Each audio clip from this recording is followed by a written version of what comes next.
আসসালামু আলাইকুম। আজকে আমি বানাবো আমড়ার আচার। এটা খেতে দুর্দান্ত স্বাদের হয়। আর দেখতেই পাচ্ছেন এটা অর্ধেক দিন আগে মানে সকালে বানিয়েছিলাম, আর এটা ঠান্ডা হয়ে এরকমভাবে দলা পাকিয়ে গেছে।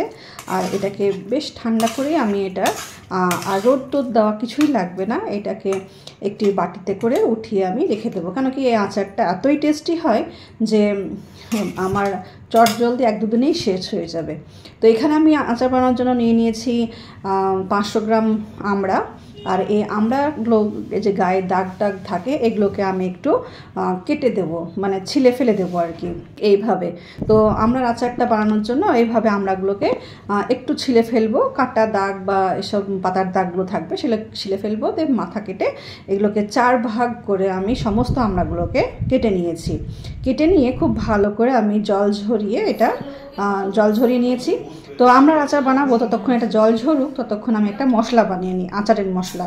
তো সেই জন্য এখানে দিয়ে দিলাম 2 টিস্পুন ধনে।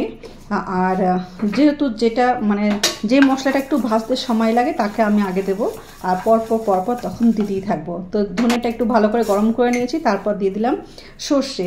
তো এখানে 2 টিস্পুন দিয়েছি কালো সর্ষে, আর 1 টিস্পুন দিয়েছি সাদা সর্ষে বা হলুদ সর্ষে আর কি।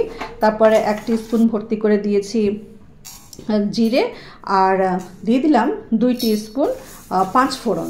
ভালো করে এটা গরম করে নিয়েছি, দিয়ে ঢেলে নিলাম একটা পাত্রে। খুব বেশি ভাজবো না, জাস্ট এটা গরম করব। আর মচমচে করার জন্য এটা ঢেলে নিলাম, দিয়ে এটাকে আমি গুঁড়ো করে নেব। তো এখানে আমি একটা কড়াইয়ে তেল দিয়েছি 4 টেবিল চামচ ভর্তি করে সর্ষের তেল। তার ভিতরে দিয়ে দিচ্ছি 2 টিস্পুন 5 ফোড়ন, আর দিয়ে দিলাম 2টো শুকনো লঙ্কা আর একটি তেজপাতাকে ছিঁড়ে 2 ভাগ করে।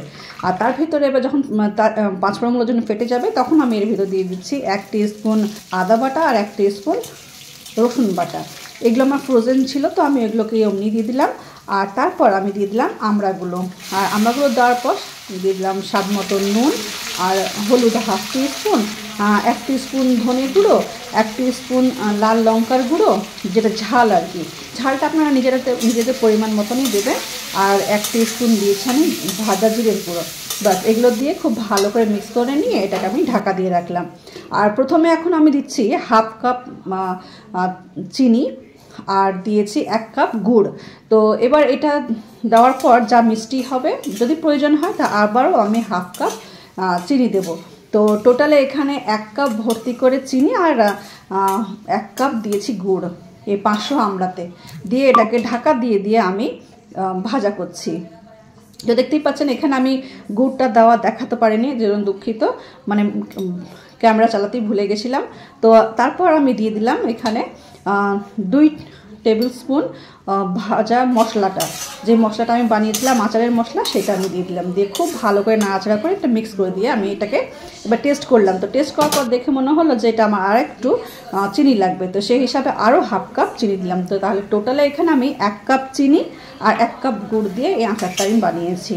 তো এইভাবে চিনিটা যখন গলে যাবে আর দেখে মনে হবে আচারটা একটু শুকনো শুকনো, মানে একটু জলা জলা ভাব যখন কমে যাবে, তখন গাঢ় গাঢ় যখন হয়ে আসবে, আর হালকা হালকা তেলটাও বোঝা যাবে, মানে তেলের ফেনা ফেনা যখন ভাজতে লাগবে, তখন আমি এটার ফ্লেমটাকে অফ করে দেবো, দিয়ে এটাকে ঠান্ডা করে দেবো। কমপ্লিট একদম ঠান্ডা করে নিয়ে তবেই আমি এটাকে জারে ভরবো।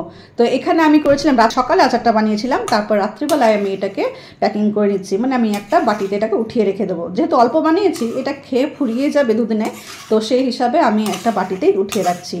তো আমার এই আচারটা ভালো লাগলে পরে কমেন্টে জানাবেন, আর একটি লাইক দিয়ে সাথে থাকবেন। আল্লাহ হাফিজ।